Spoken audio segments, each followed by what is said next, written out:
This is the Detroit Sports Podcast Network.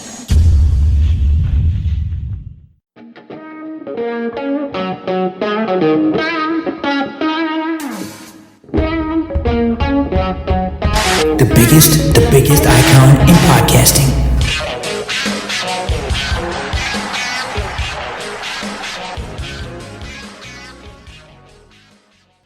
Welcome in, everybody, to this week's episode of the DocNJock Wrestling Podcast. I'm your host, Adam the Jock Straczynski, and on today's show, so much CM Punk fallout. So much. It's like it never stops. A whole lot to get into with CM Punk. You're going to want to stick around for the news and notes. We've got some firings due to CM Punk. We've got an update about CM Punk possibly going to WWE, as well as some contract rumors regarding some guys from WWE. We're going to get into all of that later on in the show. Of course, we're going to take a look at this past weekend's pay-per-view results. We're going to get into all of that. We're going to take a look at what's been going on with the world of wrestling. Helping me break it all down, he's the one. He's the only. He is the Doc John Macaroon. What's up, cuz? Cuz I'm pumped. Man, it's a great time to watch wrestling. So much good content. Look, I'm just going to have a simple request. Do not take any chairs off of the ring and try to throw them at me. Do not use any steps to try and take my head off. I may have takes you don't like, but keep the chair down. I know it may be plastic, but people can do some violent things, as we saw this week. Yeah, I think you're referring to the Braun Breaker incident on NXT. Went a little bit too far, and there was an accidental. It was supposed to be a right-off angle, and it was actually a right-off angle, taking some steps to the head of his combatant and really shelving him for a little bit there. Pretty grisly, pretty gruesome. You can check out the videos online. You can go to Twitter. You can go to a couple different other wrestling websites and be able to find those images. But I want to start this week with AEW because we had recorded last week. We got everything in the can, and we were off doing our own things on Saturday evening. And word started to break, and things started to kind of percolate about CM Punk and AEW. And this was right before Collision goes on air. There's a statement released that AEW has come to terms with CM Punk, and he's been fired. I believe the term was for cause, which basically means that he was fired essentially because he broke a bunch of different rules. Now, again, the press release came out from Tony Khan. Tony Khan said, like, after the investigation, this is my decision. I am doing this. What was your initial reaction when this news broke? Because I was sitting in the middle of a fantasy football draft. I'm not 100% sure where you were, but me, you, and Kenny were sitting around and texting each other while this was all kind of unfolding in real time. And it was a little bit shocking because we have been here before. To be matter of fact, we were here a year ago with all of this when we had Brawl Out. So this is now coming off the heels of the pay-per-view that took place 2 weeks ago at what we're now deeming Brawl In. And all of a sudden, the wrestling world is just kind of shocked because a wrestler like CM Punk usually just doesn't get fired. On top of that, a wrestler like CM Punk who had garnered so much power in AEW, he really was a guy that Tony Khan gave a ton to. And to be pretty frank about it, Tony Khan was a huge CM Punk fan. And because of that, Tony Khan let CM Punk get away with murder, in my estimation. Really didn't put any guardrails up for him and didn't ever really check him. And I think that's kind of part of the reason why we ended up where we ended up here. But what was your initial reaction to the firing of CM Punk? Because I was floored. I was like, I didn't think this was going to happen because, like I just said, Tony Khan is a huge fan of CM Punk. Tony Khan really likes CM Punk, and CM Punk is a major draw. He is one of the biggest wrestling stars on the planet, and that guy brought ratings for a show on a Saturday night, which is a horrible time slot for a wrestling program. He helped bring numbers to that show. Now, numbers weren't incredible, but he did help bring numbers to that show. So what was your reaction when this all started to kind of break about a week, 8 days ago? I was disappointed because I look at it and I'm like, there's so much unfinished, untapped potential with CM Punk. I know he's got a lot of issues. I know that he's not I guess it's clear now the AEW locker room just did not want him around. I mean, I just felt like they viewed him as a cancer, or they just wanted to test him and poke the bear because they knew that he was somebody that was unstable and would fly off the handle. Both sides come off looking real corny because you're CM Punk. You have all this money you can make. Your merch is selling. You're just coming off of a show that now potentially is going to be annual that can make you so much money every year for one show. And you can't, like, I saw, there's just some people, look, here's a perfect example. If you go on Twitter at Detroit Podcast, right? Do you think I like being called shady just based on my appearance? No. But in a funny story, I'm in Kansas City and I'm trying to get content for my site, and I roll up on people and they're getting content for them and they start filming me. And they're just like joking around, and their first thought is to say, "Oh, this guy's my lawyer," and they're talking shit. So what do you do when you talk shit? You laugh. That's the purpose of talking shit. And if you giveth, you have to be able to take it. And I talk so much shit that the first thing I did was laugh because it's funny, because it's an inside thing with the fellas and joking around regarding shadiness and all that kind of stuff. But if you know me, you know that's the last thing that I am, is somebody that's disingenuous. But it's funny if it's okay if Jack Perry, who in the grand scheme of things is the lowest of the low on the totem pole, is talking shit about you. All you got to do is take it to the ring. Why does CM Punk got to take everything backstage and be aggressive? And then if you're and cuz we've watched now literally 40 episodes of Dark Side of the Ring. This kind of shit happened all the time. I mean, people used to threaten Vince McMahon all the time. They'd come over the table. They wouldn't get fired. They would just get buried or go out there and say, okay, CM Punk, Triple H did one of the most egregious things in the history of the business, is breaking kayfabe. And you could argue that's a little bit more aggressive than threatening the boss. And so all they did was bury him on the card. So I look at it like maybe AEW hastily made a decision and not maybe took advantage of what could have been done creatively and what could have been done business-wise. But I get it. I understand if Tony Khan feels like the work environment is not safe, then this is what has to be done. Well, this is the thing, and this just, I think, kind of adds a little bit to the picture, right? Two things here. One, I think this just shows a bit of a changing of the times, right? Because everything you said there is absolutely correct. I follow a bunch of different wrestling accounts on Facebook and on Instagram and on Twitter, follow a bunch of different things. And somebody broke this down pretty perfectly. And it was, they basically subbed out names and they put it in a WWE reference, and they did it back during the Attitude Era. And it was like, basically it's the Attitude Era. Jungle Boy Jack confronts the Undertaker. Undertaker elbows him in the head, knocks him out, and everybody moves on. Next week they're having a beer. Undertaker's in the main event. And that's how it would have been handled, just like you said. These things happened all the time back in the day. But I think this is it's a bit of a different time, because you've got a guy in Tony Khan who didn't necessarily grow up in the wrestling business. Remember, Vince McMahon grew up in the wrestling business. Vince McMahon watched his father deal with these guys. Vince McMahon understood this was kind of how it was done. This was part of it. Vince McMahon had to watch his dad get threatened, and guys try to beat his dad up all the time. Vince McMahon is also built different than Tony Khan. Vince McMahon is like an alpha of the alphas. Tony Khan doesn't really strike me as that type of guy. Not saying like Tony Khan is like a beta, but Tony Khan is built different than Vince McMahon. Personality-wise, things that they're willing to get into. Vince McMahon is one of those guys who, if you get stuck in a pit with him, he's going to help you scrap your way out. Tony Khan seems like he's the guy who's going to help try to buy your way out, or try to come up with some invention to get you out. It's just there's just different personalities. And I think you see that with the way things are handled backstage compared to WWE, especially back in the day in the Attitude Era, and some of these stories we hear on Dark Side of the Ring, compared to AEW now. All that being said, in this particular case, it sounds like there's a little bit more to the story. I don't remember if we touched on it last week, because it all might have came out this week. There's so much going on with this story.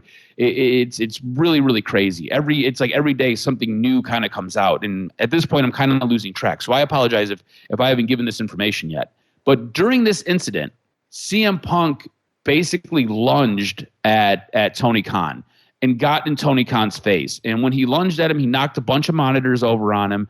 And it was incredibly aggressive towards Tony Khan. And it sounds like Tony Khan was afraid for himself, not just his workforce, but himself. So the moment that you are in an attacking manner going after the owner of the company, I think there becomes an issue there. Also, we kind of talked about CM Punk, and just he does come across as a little bit unstable, right?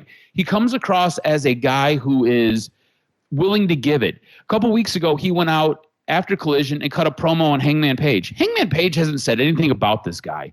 Hangman Page has basically been done since he cut his one promo about him trying to get guys fired in the back. Hangman Page hasn't said anything about CM Punk. CM Punk has been out there just talking all this stuff about Hangman Page. Cuts this promo on Hangman Page after Collision one night. I don't believe we ever got around to talking about it, just because kind of how the news cycle ended up going. And he basically buried Hangman Page. They were off air, and he just crushed Hangman Page for no good reason. So you have a guy who is willing to go out there and constantly shovel dirt on other guys. But the moment somebody kind of checks him or confronts him on his actions, he gets all fired up, and he is instantly provoked into aggression and being physical. I think this situation would have been different if CM Punk would have conducted himself different. Jack Perry comes through the curtains into Gorilla, and CM Punk's like, "You got a problem with me?" And Hangman Page or Jack Perry's like, "I said what I said. You heard it." And instead of resulting in a shoving match, what you can do is you can say, "All right, cool. We'll take care of this in the ring," like you said. And then what you can do is you can go ask Tony Khan for a match against Jack Perry. And then go out there and they can have a match. And you know what? If it gets a little bit physical, if it gets a little bit real, that's okay. We've seen that happen before. I watched this video on Okada basically cashing in a rain check on a guy because a guy ended up putting him through the table the wrong way. And like when I say cashed in a rain check on the guy, like he lit this dude up. He beat the shit out of him on the floor over in New Japan, like worked him over though. Like it took 4 guys to peel him off of him, and the match continued. There are things you can do to kind of take care of business. It's the old school way of handling things. The way CM Punk conducted himself really got himself fired. And I'm going to give you a little bit of a story during news and notes, so you will want to hang around for it. It sounds like CM Punk came back to AEW and he already had one foot out the door. And we'll talk about that a little bit later on. But you and I do differ on whether this was the right action and or where CM Punk should end up. I want to get your take on what you think his future is and what should happen. Like you, I don't think feel that this was necessarily the best course of action for AEW. And I think you think CM Punk has a future still in wrestling. So I want to kind of touch base on that before we get into the results of All Out. I just think that you look at it and you look at the big time business in what you're doing. I mean, you could have even delayed it. You could have still did it. You had a pay-per-view in Chicago. I mean, I think that the one thing that reading the Controversy Equals Cash book from Eric Bischoff, Controversy Creates Cash, written with Jeremy Roberts. And what it says is that in the true sense of, okay, yes, right? In the sense of what you're saying, right and wrong, yes, Tony Khan, work environment, and things like that. But if you just look at business, the number one goal of business is making money. And if you're a promoter and you're looking at your safety, I mean, you own the company. If you think that CM Punk was going to actually kill you, I mean, you got to find ways to mitigate that and say to yourself, okay, fine, I'm going to walk with security. I just don't feel like the barrier of preventing it from happening in the future was all that great. You give him a trailer, you give him this, special entrances, you do what you got to do, or you bring this shit from the back to the ring. I don't understand. I think it's a tried and true thing that what did Ric Flair and Eric Bischoff do? That's that segment when Ric Flair is calling Eric Bischoff a vile human to his face was partly real because of all the shit that had happened. And Eric knew about it. They talked about it. They brought it to the ring. And I think that's a tried and true way of celebrating your company. I mean, I want to see Jack Perry versus CM Punk. And all you got to do to punish him is CM Punk now goes down the card. Fine. You want to be a rebel? You want to be a loser? Fine. Next 5 matches, you're losing on pay-per-view. You're not going to win again until January 1st. Jack Perry, you're getting over. Ricky Starks, you're getting over. Samoa Joe, you're getting over. MJF, let's have the feud, you're getting over. And CM Punk's value goes down until you bring him back up. That's what WWE did with Triple H. They would have been perfectly fine to fire Triple H with cause for the shit that he did. No, they buried him on the card. He took his punishment, and they made him into the biggest star. But I do think that in the end, because of Punk's age, that you realize you have stars. The headache is worth more than the nonsense. I just look at it like there's money to be made, there's stories to be told, and I think that this is the perfect example of what wrestling is. There's dudes with feuds, with big egos that need to feud together, so let's handle it. Instead of this nonsense of firing people, putting out statement, I want to see the Young Bucks stand in the ring and start talking shit to CM Punk. The next night, I want to see CM Punk walk out there and be like, I'm sick of this shit back there. Why can't they handle a megastar being here? And you have a little bit of that realism into the story. CM Punk's got to say, I'm the biggest star here. I'm making the most money, and you bitches can't handle a dude that's putting food on your plate. What's wrong with you? And then the Young Bucks come out and talk about him being a cancer worse than the NWO, talk about him potentially ruining AEW like WCW did. You could do so many good, juicy, creative things that fans want to see, and now it's all out the window because Jack Perry and Young Bucks and they're all celebrating and doing stupid shit. You cost yourselves money, and in the end, in the business world, that's a bad thing. And in the creative world, that's a bad thing. There's creative juiciness that's not being tapped, and it's unfortunate. Yeah, so I do agree with you. There is money left on the table, and there are ways to handle these types of things, right? But I think what had happened with this particular incident in this particular person, like I said, CM Punk had garnered so much power because Tony Khan just kind of let him do his own thing. I think he had kind of backed himself into a corner. And I think that so many people had seen CM Punk just undress Tony Khan. He had to basically put his foot down. One, to kind of protect his position in the company, and two, just to kind of send a message to everybody else. All that being said, I get what you're saying about leaving money on the table. And there is a way to do things, right? CM Punk could have been booked into oblivion, and then if they wanted to, they could have brought him back up the card, like you said. And that makes total sense to me. And I think that you have a point there. All that being said, I think this was the best course of action. I think that work environment had become so toxic because of CM Punk. This was the only way to kind of cleanse it. If you listen to different people talk about how the backstage feels, what is going on, how things just kind of are a little bit disjointed, it really is because of CM Punk. It's because of things that CM Punk either demanded or CM Punk really felt like he was the guy in charge of Collision. Or if he was on Dynamite that night, he felt like he was in charge of Dynamite. You're just a wrestler, dude. Like, you're just a guy who has been signed. You're not an AVP. You're not Tony Khan. You're not even head of creative. You know, CM Punk is a guy who wouldn't allow Christopher Daniels to show up to Collision. Now, Christopher Daniels, if you don't know, is head of talent relations. CM Punk is keeping the guy who is in charge of making sure the talent is happy or getting things for the talent. He is forcing that guy not to show up at a show. Like, that's messed up. When you get into a position like that, I think in a situation like this, you don't necessarily have any other options. Now, when we were talking, you feel CM Punk could end up in WWE, or you feel like Triple H should be on the phone and bring CM Punk into WWE. I'm on the complete opposite side of this. I don't believe that he is good for that locker room, and I don't think Triple H wants to deal with that headache. Now, I do think things would be different in WWE because Triple H just isn't dealing with what Tony Khan allowed. And basically coming in, CM Punk is going to be told, this is your role, this is what you're doing, do not get out of line. And if you do, there's the door. Now, you feel that should be the case. Would you love to see him in WWE? And do you think there's money to be made in WWE with CM Punk there? Yeah, absolutely. There's money to be made. You can retell the story of what led him to AEW. I mean, it's great.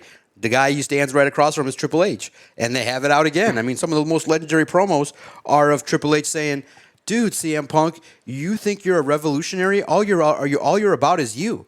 You just want everything to be your way, and if you're not, then you're not happy. You're just like everybody else. You're not nothing special." Dude, do you know the creativeness if you throw him into a feud with Cody Rhodes, per se? The things that could be said, like I'm in the same boat as you, and then Cody Rhodes can be like, "No, I'm not. No, you're not. I'm here for a great cause," and he could bring up stuff regarding Triple H, and he's like, "You're not here for a noble cause. You're here for your own self benefit. You can't get along with anybody." And then you could bring up kind of a little bit of tease as to kind of the things that you're hearing about Cody Rhodes not being happy with Tony Khan and the direction of the company. So you could just do so much. I'm hearing, I think you're going to bring it up too, maybe potentially where he could land. I think, in the end for CM Punk, for the fans, it's the best. For CM Punk, it's not good for him to be a mid-carder in a company now that has big stars because you're not topping Roman Reigns no matter what. The swell is good, but not that good. And the Cody Rhodes swell is about to happen. Seth Rollins is far ahead. You're now seeing LA Knight. You got top 5 guys, dude. That's not it. I think that if you can read between the tea leaves, if you be the big star at a middle-tier company, you probably will be okay. Yeah, and I think you're right. I think if he ends up anywhere, and it's one of the, what we'll call it, the big 3. Yeah. He ends up at Impact. Yes. I just don't see him going back to WWE.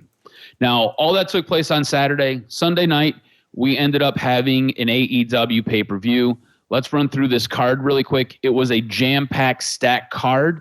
We still got to get into WWE and what took place with WWE. We got to break down what took place on Dynamite with AEW. So we still have a whole lot to get to. A very big show still ahead of us here. So let's jump into these results real quick. We're going to fly through them very, very fast. Hangman Page ends up winning the over-budget Battle Royal, ends up donating a bunch of money to the Chicago's Teachers Union.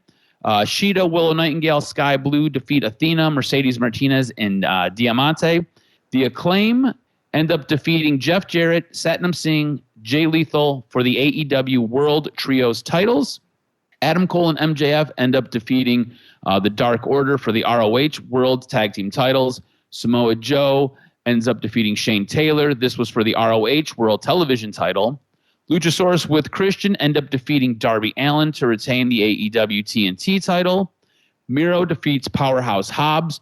At the end of this match, Lana, a.k.a. CJ Perry, shows up. Not really sure what her role is going to be with the company going forward.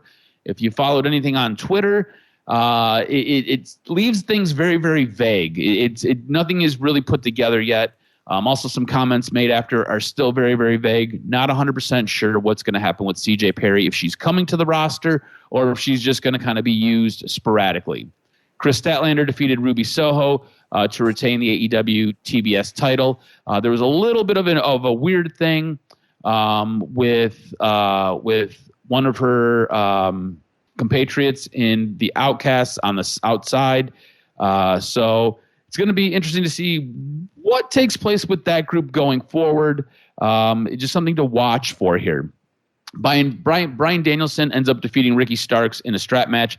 This was a fantastic match. Danielson bled all over the place. After the match, Danielson said Ricky Starks basically carried him.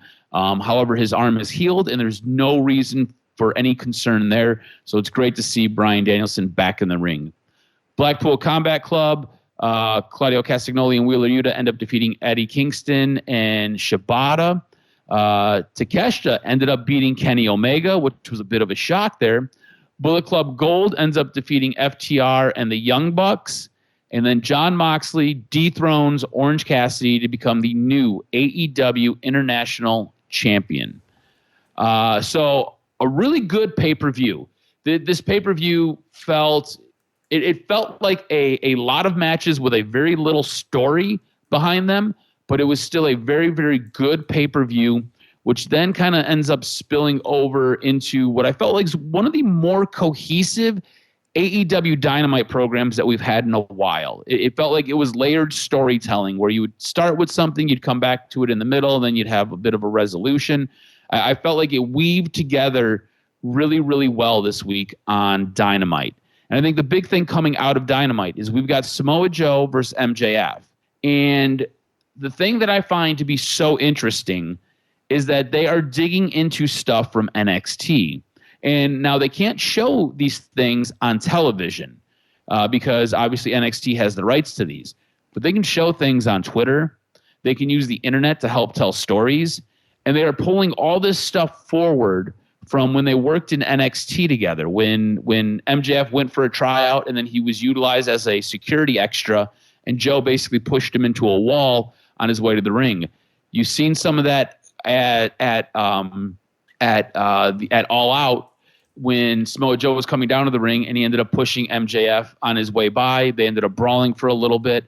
I want to get your sense on what you think about all this, because this is something I think only AEW does. WWE is weird about these things, and I think they are slowly evolving. But generally in WWE, it is all about WWE stuff, and we don't really talk about other companies. So this is something WWE, like I said, is evolving to, and AEW does a really good job of this. They utilize stuff from the past. They treat the wrestling fan as though they are smart and they understand what's going on. The fact that you're able to pull stuff from another company and use it to help further a storyline between you two, I think is incredible. I think this is awesome. I think this is really, really interesting. WWE doesn't do this enough. What do you think about them pulling stuff from a different television brand, from a different wrestling company, and working it into a storyline to help really add the meat and potatoes of that storyline? It's great because what do? You add the layer of the opportunity to kind of connect dots, and I think wrestling fans love it. I think you're referencing, and I think everybody caught on when Samoa Joe pushed MJF. That was great. Everybody harkened back to, and that smirk that he had on his face was classic, man. It was good stuff. And everybody's just really loving it, and then you can just jump it off, and it just adds layers to the feud. And like I said, that's just a beautiful way to tie into the history of wrestling, and I think that's what people like. The hardcore fans really just like the sleuthing of like, oh, what does this mean? Oh, this happened then, because there are some dedicated people that understand ties, that look for how storylines evolve, and when you can add elements from different companies and different eras, it's great. And AEW does a good job of it, and it keeps the hardcore fans. But the issue is, though, you could say, if you want to push back and play devil's advocate, the broader audience in general is not going to understand that. That's why they did a good job, AEW does, of resetting it at certain times with video packages, or you can't use the footage, but talking about they have a history. So it's interesting and it's good, but I actually forgot that MJF was actually in NXT. That was so great, and it's a good way to remind people of people's past, and a guy like Samoa Joe is a perfect example of how you can use that. Yeah, you're absolutely right. It's going to be interesting to kind of see where this feud goes and kind of how they do it. I've been really impressed so far with what we got, and you're doing a delicate dance because you can only do so much, and you can only use so much video, and you can't use it on your television program. So you got to do a really good job of explaining. It'll be interesting to kind of see where this goes. I'm pumped up for it. Now, all that took place on Sunday night. Saturday night, we had a WWE pay-per-view. So let's get through these results, because this was a jam-packed weekend last weekend, and then we've got to get into what took place on WWE this week. So Becky Lynch ends up defeating Trish Stratus in a steel cage match. LA Knight defeats The Miz with John Cena as a special guest referee. After the match, John Cena basically put over LA Knight and basically propped him up. Rey Mysterio ends up defeating Austin Theory to retain the WWE United States title. The Judgment Day, Finn Balor, Damian Priest, shocked both of us, defeat Kevin Owens and Sami Zayn in a Steel City street fight for the undisputed WWE Tag Team titles. Now, JD McDonough did get involved. Rhea Ripley got involved. Dominic Mysterio got involved. In the end, it was basically a 5-on-2. We should have been smarter. We should have thought harder. We should have picked the Judgment Day. I don't know why we didn't. The Grayson Waller effect had Cody Rhodes on it, who announced Jey Uso is on Raw now. So Jey Uso leaves SmackDown, and what it feels like and what it seems like is they are going to keep Jimmy and Jey separated for a while. This will probably culminate at WrestleMania. I'm not necessarily a huge fan of doing this, because all you're doing is you're putting a story on pause instead of actually continuing it and developing it. You're just separating two combatants, and at some point you'll pull them back together.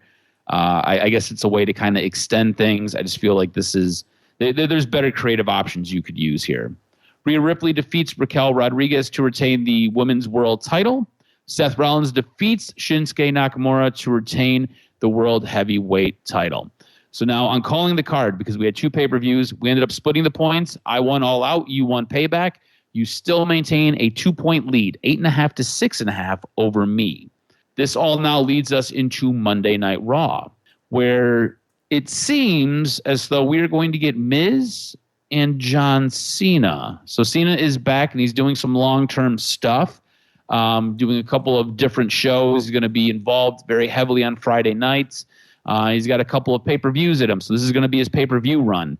Do you want to see Miz and Cena as a long-term direction for Cena, or would you prefer John Cena do something else? Because I feel like we've been here, we've done this, and I just don't know if this is necessarily the direction we should go. Yeah, look, in the end, if Miz goes over, which is probably the best thing to do, it's fine. But I'll look at it like this. John Cena as an entertaining character, it's fine. I get the mass appeal of doing it. His bit being the official, I wasn't really a fan of. I thought it was a little corny. I'm 44 years old, and to see a near 50-year-old man acting kind of like that, clearly acting, I just thought he would have been better just being normal. You know what I mean? Not acting it up and hamming it up for the role. I thought it would just been better just to be a serious official that's no nonsense. And it didn't come off right. It didn't come off natural. It wasn't that great. So I look at it like John Cena, the guy in the ring who can cut promos. That's all you got to do. You don't have to add all the extra entertainment side of it. I know it's fun and you can play up to it, and he's probably doing it to have all that fun. But John Cena, the best is the entrance, walk in, cut your promo, be cutting, be serious, be revealing, handle your business, and move on and close the circle with The Miz. And I hope that they do with The Miz getting over. Yeah, I think that's, in the end, that's probably the best case. Now, I think Miz is a guy where if you did need to boost Cena up to maybe spin him off into something else, Miz could take the loss and he wouldn't be hurt by it, right? I think if you put Cena in a match against Grayson Waller, or you put Cena in a match against Austin Theory, those guys have to go over. Those guys have to get the rub from Cena. I think Miz has been established enough where if Cena needed a win so he could spin off to do something with some younger talent to help get that younger talent over, Miz could take the L. But if Cena's not going anywhere else, if there's nothing else after this for Cena, then Miz has to win. So it'll be interesting to see what takes place with this. Now, on Monday Night Raw, we had another fantastic match between Chad Gable and Gunther. And now this is essentially back-to-back matches these two guys have had that have been really, really good and really feel like they have carried that hour's programming. At this point, Gunther has broken the record, has broken Honky Tonk Man's record as IC champ. That belt is coming off of him sooner than later. Gable has to be the one to dethrone him, right? Like, in my book, it's got to be Chad Gable. He's done such a great job recently, and he's also helped get over Maxine Dupree as well as Otis, and he's had fantastic matches.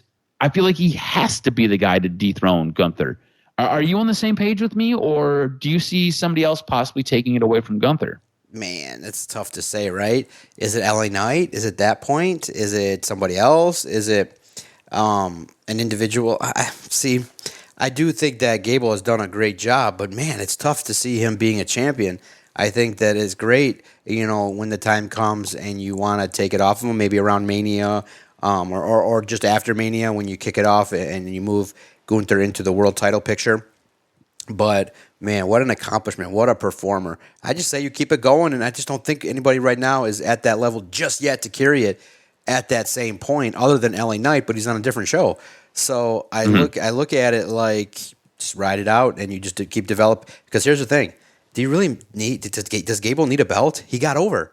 Gunther is now at the level where if he goes through people, just being in the ring with them just gets the opportunity, gets them an opportunity for more exposure. So, man, what a performer, and kudos to him for capturing the record. All right, let's transition over to SmackDown. I thought SmackDown was a pretty good show. Now, it seems as though the major storyline taking place on SmackDown is involving AJ Styles, involving the Bloodline, and now it appears that the Judgment Day is getting worked in. I want to do some creative booking with you, and I want to know how you would book AJ Styles. Would you book him strictly with the Bloodline? Would you book him with the Bloodline and Judgment Day? Would you book him with just the Judgment Day. So he ends up having a match with Jey Uso. Jimmy Uso trying to get his way back into the bloodline. Paul Heyman and Solo are kind of about it. And in the end, AJ beats Jimmy only to have the Judgment Day come out and attack AJ Styles. And I think this opens up some creative booking options for 1, AJ Styles, 2, the Bloodline, and 3, the Judgment Day. What would you do here, and how would you utilize what we have thus far as a storyline to kind of build stuff out? Where would you take this? I know, man. It's great. AJ Styles is now going to get into opportunities where you have him be featured, and it's good stuff. And you got to maintain his credibility. I mean, the man has good matches with anybody. I think the best opportunity is with the Judgment Day because of the ties with Finn Balor, the extended stories, the closure of the stories you can get, and you can have potentially now Dominic get over a little bit too by being in the ring continuously with a storyline. Damien's on the path for a title, so it would not make really a lot of sense other than Priest being involved in terms of like obviously interference and in the build out and generating the heat. I think the best angles are with Finn Balor. It is interesting with the bloodline, the idea of, okay, if there's somebody in the company that can save SmackDown or be the fighting representative of a SmackDown, it's going to be AJ Styles. And it's just great to see because who's going to benefit? Solo Sikoa. It's going to be great, and so this is how a company does well, is that the stars, the established stars, can be in meaningful stuff, yet a loss doesn't matter. It's not going to impact AJ Styles in any way. But who gets the rub? The likes of Mysterio, the likes of Solo Sikoa are going to be very, very, very happy being in the ring with AJ Styles. And it's great, too, because you do also need a little bit more from Gallows and Anderson. I mean, the guys every week are just like, well, we're cashing a check, but nothing meaningful is happening. So hopefully their stable can also get in there maybe as you build towards Survivor Series. See, I think what you can do here is and it's going to take some real creative work, but I think what you can do here is you can weave all 3 factions together and tell a really interesting storyline. You can tell the OC versus Bloodline versus Judgment Day story where you've got AJ Styles going against guys from the Judgment Day and the guys from the Judgment Day working on behalf of the Bloodline. And this is help setting Damian Priest up for what a very paranoid Roman Reigns feels like is a cash-in opportunity because he's got the Money in the Bank briefcase. So you got to utilize that briefcase in the storytelling as well. So you've got AJ Styles going up against a guy like Finn Balor, going up against a guy like Dominic Mysterio, even going up against a guy like Damian Priest. And you can have some spin-offs where Solo gets involved, where there's a random bump on the apron. Next thing you know, guys are kind of facing off and butting heads. You can work in guys from the OC. Like you could see a fatal 3-way match, right? Or a triple what is it? It'd be a triple threat 3-way match where you would have 3 guys on each team and you'd have 3 teams and they could wrestle. That way you get the guys from the OC involved. You could also have Rhea Ripley and what's her name now? I want to say Majin or Majin, whatever, for the OC. So like there are ways that you can do this, and you could really develop out a really rich storyline between all 3 factions and keeping them all involved with each other and having these storylines weave in and out over the course of the next couple weeks, maybe even months, to really kind of flesh things out. So I'm interested in this. I think this is good. I like the fact that Judgment Day got involved because it now opens up a plethora of storytelling, and you can utilize not just the men in the story, but you can now utilize the women in the storylines as well. And I think that makes for really, really good storytelling. This week, if you had to give it to somebody, what would be your show of the week? Man, it's good stuff, too. Raw was good. SmackDown. I think the best show, though, in terms of just setting up storylines and everything, I thought Dynamite really did a swell job, especially now coming off of the shows that they had. I thought the wrestling was good. It flowed well. SmackDown, man, was really good. But Raw is a very, very close second. I thought everything on Raw got things bumping in a direction that I think a lot of people enjoyed. But I think Dynamite was the best show. Yeah, I'm going to agree with you. I think Dynamite was a fantastic show. Again, Raw and SmackDown, very good. I think SmackDown was a little bit better than Raw, but not by much. I think Dynamite was just ahead of both of those shows, so I'm going to give it to Dynamite. Would you like some news and notes before we get out of here? Hit me with this week's professional wrestling news and notes. What made your list? All right, more details on CM Punk and thoughts on WWE. Following last year's All Out media scrum altercation, Punk reportedly was open to the idea of returning to WWE. Punk was sidelined after All Out 2022 due to a suspension by AEW in their ongoing investigation, as well as a torn tricep.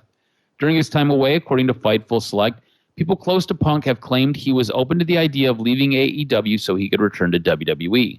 Specifically, in December of 2022, he was said to have encouraged the idea of leaving AEW and reportedly wanted to appear in the 2023 Royal Rumble. There's no word, however, that AEW ever entertained the idea of letting Punk go, or if that WWE itself had actually had any interest. However, let us not forget that Punk, while suspended, showed up at a WWE event, talked to a lot of people, even Triple H, up until Hunter told him to leave. Now, the reported idea that Punk was rumored to have had was that he would return at Royal Rumble and he would go into a match at WrestleMania against the person who eliminated him. The word in WWE was that the name that was thrown around for the role was Kevin Owens. Now, fast forward, Punk has been fired by AEW, and obviously that opens a door for a potential WWE return, depending on the non-compete part of his contract. Some more CM Punk fallout. When CM Punk was reinstated with AEW, it was based on the contingent that Ace Steel would come with him and would be given a role in creative. Now, Ace Steel had to work remotely because they were not allowing him on the premises after Brawl Out. In an update from PW Insider, in the wake of Punk's firing, Ace Steel has once again been released by AEW. This took place on Thursday, September 7th. Steel has been working remotely, but with Punk now out of the picture, many have wondered about Steel's status. Well, he gone. And finally, before we get out of here, some rumors on some guys that are not gone. There is word circulating that both LA Knight and Drew McIntyre are close or have completed contract extension talk with WWE. The word is LA Knight is looking or is in line for a mega deal that'll be about 5 years long. Again, these are rumors. These are things that started to circulate Friday night. We are recording early on Saturday. So right now we can't confirm the details at this time, but sounds like Drew McIntyre and LA Knight will be remaining with WWE. And that's going to do it for this week's wrestling news and notes. Make sure you follow Adam on Twitter at AdamRSTROZ. Follow the network at Detroit Podcast. Man, if you've agreed or disagreed with anything that you heard today, hit us up. We love interacting with the wrestling fans. We love interjecting our wrestling sayings into other topics. It's really great to throw that out there. It's really fun because everybody kind of knows our wrestling background and our enjoyment of everything that goes on in the world of professional wrestling. Anywhere that you listen or enjoy audio content, make sure you type in Detroit Sports Podcast and our content will be there. All good, man. I love it. Love breaking it down. Love the fact that you and I are competing real hard in the picks challenge and it goes back and forth. I was a little nervous that you would catch up a little bit there because of the way things are. I really should have maybe selected Bullet Club Gold, but man, if you go look at our likes on our Twitter page, a lot of wrestling entrances, which I've been getting into lately. Really loving the entrances, loving the music, loving the setup, and really enjoying going down that YouTube rabbit hole. I hope everybody goes down the rabbit hole and downloads a bunch of our wrestling episodes. You won't be disappointed. For the Jock Adam Straczynski, I'm the Doc, John Macaroon. Let's check back in next weekend for the latest edition of the DocNJock Wrestling Podcast.